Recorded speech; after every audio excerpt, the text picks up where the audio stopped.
Olá, estudantes aqui do canal. Hoje o assunto vai ser o teste de Cooper. O teste de Cooper foi um teste de aptidão física proposto por um coronel médico do exército dos Estados Unidos chamado Ken Cooper, fim dos anos 60, por aí.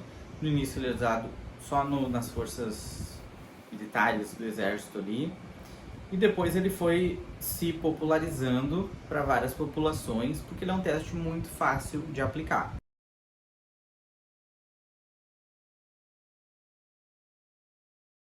O teste consiste em correr, caminhar, dependendo, mas o ideal é correr. Correr durante 12 minutos, continuamente, anotando, né, registrando qual foi a distância percorrida. Isso pode ser numa esteira, porque daí ali tem no visor a distância que a pessoa percorreu, ou também na rua, em qualquer lugar, uma superfície plana, pode ser em pista de corrida, desde que tu meça 12 minutos de corrida e registre a distância que foi percorrida nesse tempo. Com esses dados é possível estimar o VO2 máximo da pessoa a partir de uma equação. A equação da predição do VO2 máximo é a distância menos 504 dividido por 45. Ela resulta no valor de VO2 máximo, que pode ser comparado com outras referências e avaliar qual é o nível de aptidão dessa pessoa. Esse processo de comparar o valor do VO2 a partir do teste de Cooper com referências, e tem outros, e essas referências elas também vêm em distâncias, né, em tabelas em que tu diz assim, com tal idade, a média da distância corrida foi tanto, te dá valores, assim, espectros. Se tu correu entre tanto e tanto, tu tá bom, tu tá ruim, tu tá não sei o que.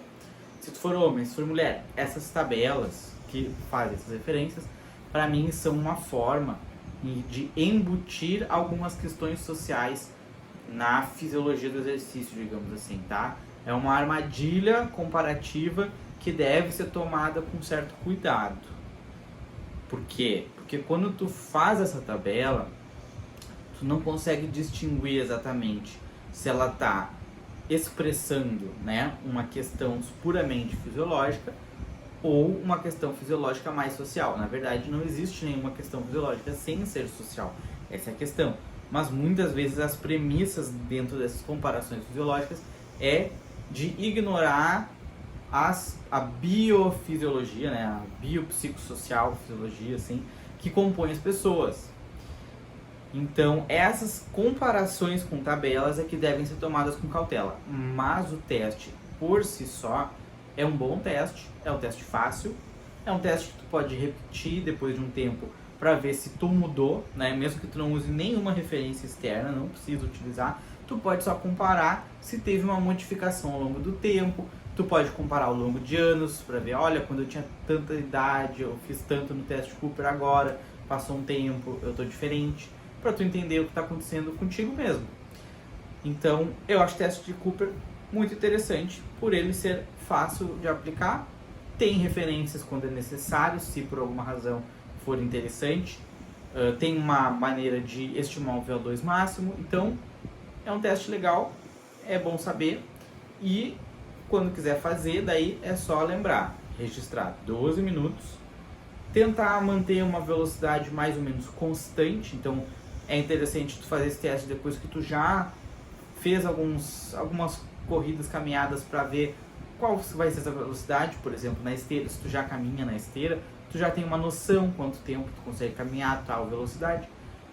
Correr, caminhar nessa velocidade mais ou menos constante, mas a ideia é que tu consiga, se tu quer testar a tua aptidão, né, o máximo possível. Tipo, vou tentar, claro, na esteira a gente tem que botar ali a velocidade. Dá para ir aumentando, diminuindo, desde que não fique muito intervalado, na minha visão, né? Esse teste é melhor quando ele fica com uma velocidade, uma faixa mais ou menos fechada, né? Não assim, daqui a pouco eu tô correndo bem rápido, daqui a pouco eu caminho para descansar.